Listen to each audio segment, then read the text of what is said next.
Ladies and gentlemen, welcome to Journey into Python, where today we're going to learn about variables and types.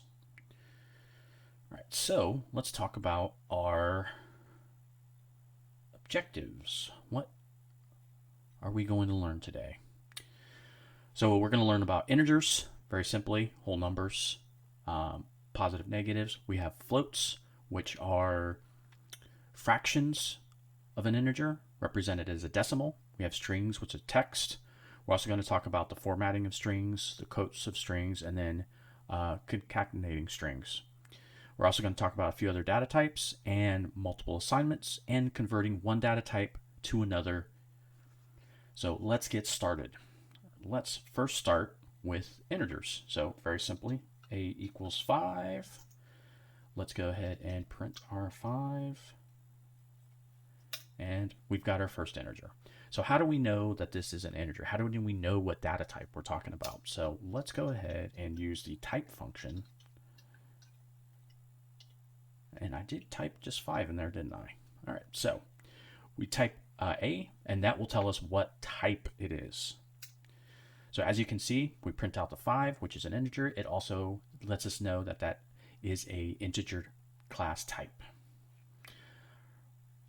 Once we have our integers, we can now also apply various operations to them. So now what we can do is, let's just add them together.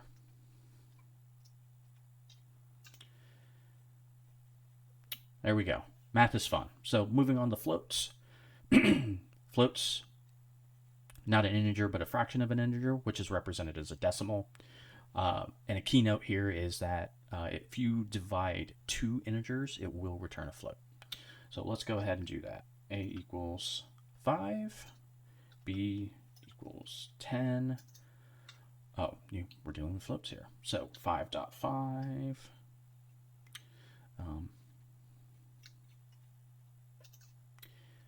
So now if we do our print type A, as you can see now we are dealing with a float. One thing I want to talk about too is that division, because that can trip you up. Let's go ahead and make these two integers. You have a 5 and you have the 10. We go ahead and print, as we can see, our A is 5, or our A is an integer and our B is an integer. However, when we divide those two, we get a float. So keep that in mind. That could potentially trip you up. Let me also go ahead and just do a print of those, because you'll see that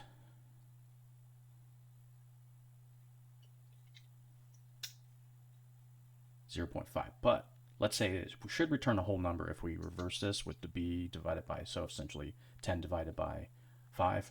This should return a whole number, which should be an integer, but it will return a float. So there we go, 2.0. So now it is a float. Also show you the type there just so you can see that as well. All right, so now we're going to talk about strings. Strings are pretty simple. It's one of the first things you may start working with besides, integers and floats. This is a string. Set of text.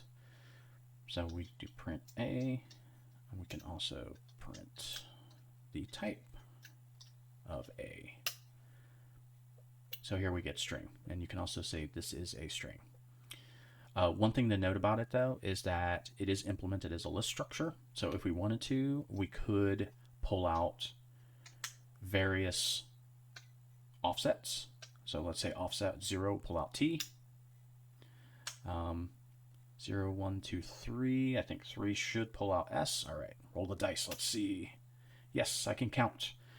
So you can pull that off. You can also split. So, or I say split, but I mean slice.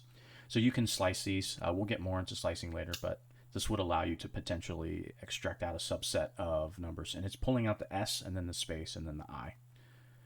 That's what it's doing here. So now we're going to talk about formatting, because the minute you start dealing with strings, the minute you may need the next thing you're going to want to do is start combining those strings, concatenating those strings together.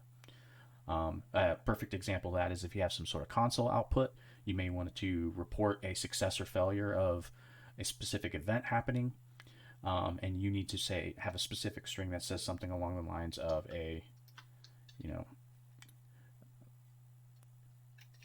event was, and then we want to add something like success or fail, right?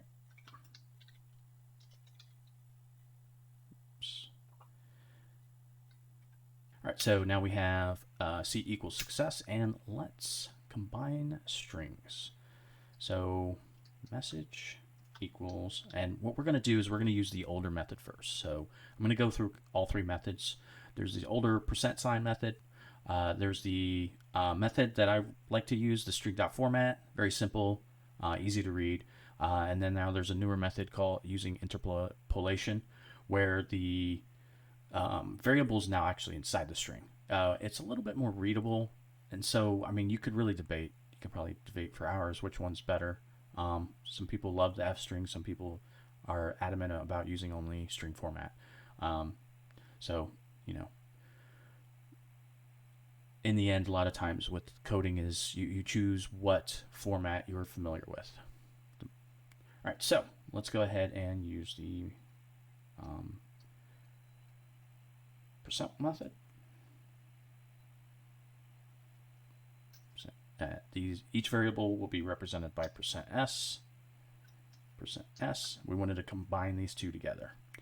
Now what we do is we do a %sign, and then we pass in these two. Let's say we want it to be fail, and we'll print the message. The event was a fail. I think I may have more than one space over here. Yeah. No. All right. Now let's use the format method. The format uses curly brackets, so very similar really. But now what we do is we just add the dot format right there. The event was fail. All right. Let's go ahead and change it to success. The event was success. Successful, failure, it depends. You can write it up however you want.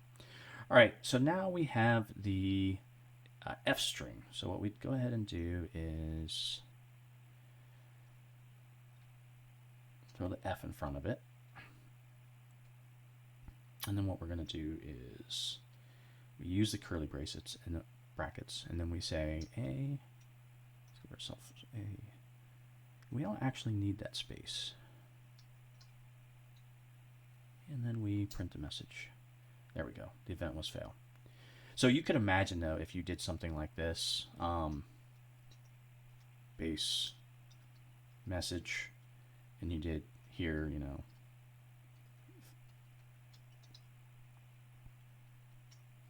or status. And then if you did something like this, base message, and then status. Just looking at the string, you can get an idea of what's going on, especially when you start having to add in, additional text.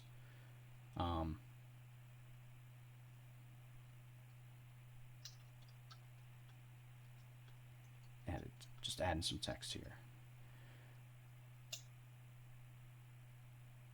Oh, I wanted to use new line. There we go. So you can kind of read what those messages are. It really helps out. So F string is great. I've been using dot format for a while. I really like it. I also really like the fact that you can have an integer. So 5, and then you can just say the number was. Oh, let's throw that in there. Dot format. So yeah, you often have to report numbers, and so not having to worry about the conversion is really helpful. All right, so now let's go into quotes. I want to talk about quotes because Quotes can easily trip you up. Here is a perfect example that probably happens to many people. Um,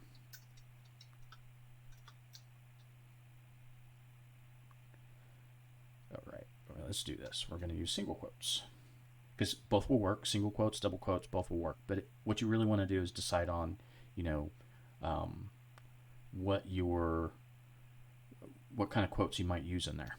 So this, yeah, here we go. Don't do this.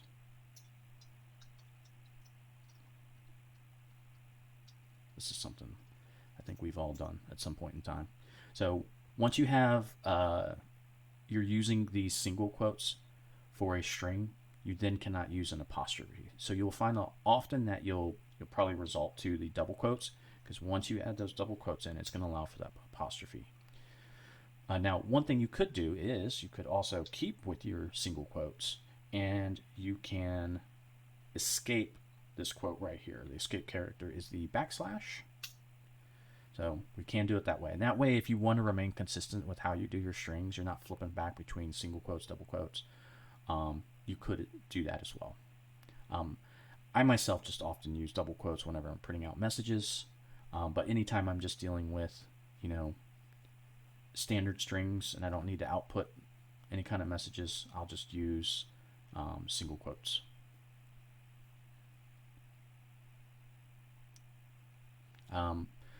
Let's also kind of flip it here, is that if you use single quotes, they will also allow double quotes inside.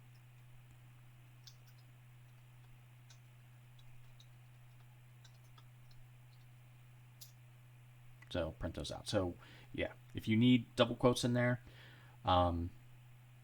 use single quotes. If you need single quotes, then use double quotes. Now, there is a way using the multi-line string that you can print either or out. So if you start this with 3 ticks, or actually, hold on, it's not 3 ticks, I'm sorry. That is for Markdown. 3 single quotes. This. I'll just now, well, this is a message, so we'll start off with. And then we'll add the 3 quotes. And you know what? We need to make that my string.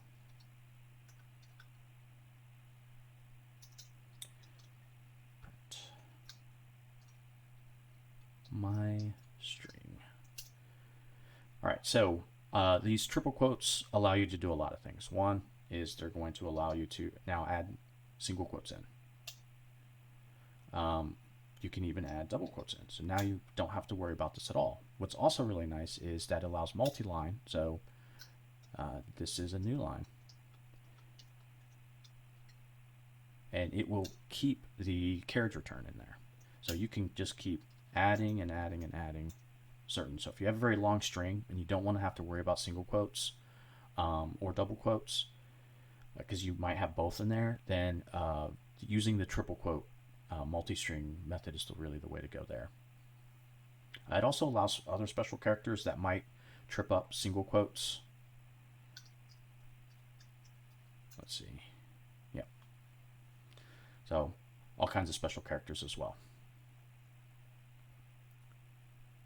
So once again, if you're concerned with having both double quotes and single quotes and or special characters, then go ahead and just use the multi-line string. All right, so we also have multiple assignments. What that means is that you can basically assign multiple values to multiple variables within the same line.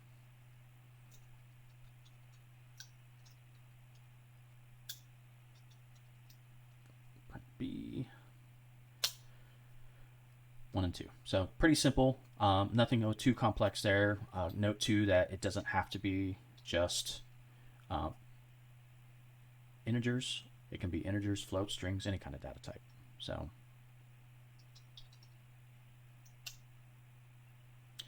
it can even be an array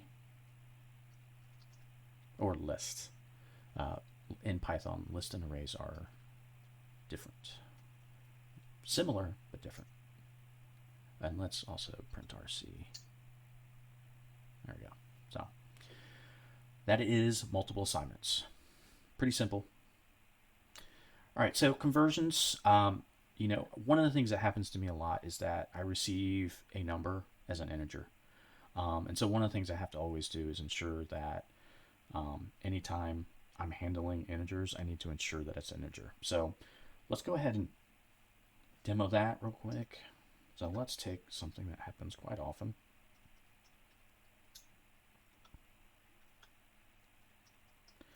Now, if you add these, it is going to fail. So one of the things you may want to do is whenever you, if you're receiving data from essentially upstream that's untrusted, you may want to, always ensure that you are converting it. Just tell it like, hey, I want this to be an integer.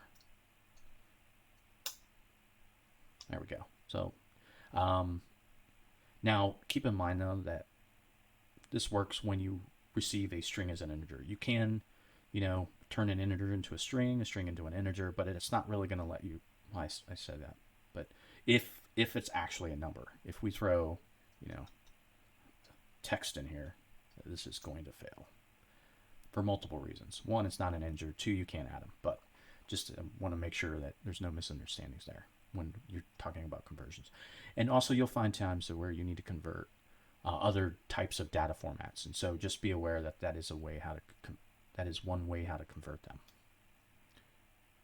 All right, so we've got other data types as well. We have lists, and one of the things, I'm not going to dig too deep into these. I just want to mention, like, hey, there are other data types, because each of these data types are complex enough to have their own topic, and so we're going to ensure that there's another topic for each one of these. All right, so this is a list, often referred to as an array, even by myself sometimes. I try to ensure that I make a distinction between lists and arrays because they are different in Python. But just some subtle differences, which is a shame, really. All right, so if we go ahead and do type, notice here that I'm not hitting print. You don't have to hit print in a notebook. Use typically whatever you, because it's essentially a kernel. It's outputting anything you put in there, just like you would if you were to type Python 3 and then type a equals 1 and then just hit enter. Enter on a. Ugh, stutter in there. So if we hit that one, we got list. We have dictionaries. This is where key value pairs. So key and then our value. You can even, then this can get tricky. That's where you can have a list of dictionaries.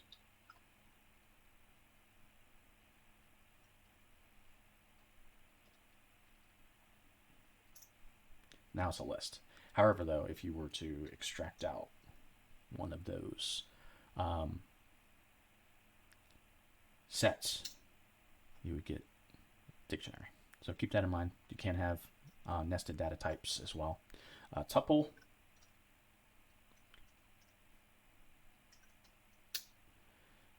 There we go. So we're going to talk a lot more about these later, so don't get too worried about that. They're going to be in some of our other courses, so please do check those out. Hope you enjoyed this course.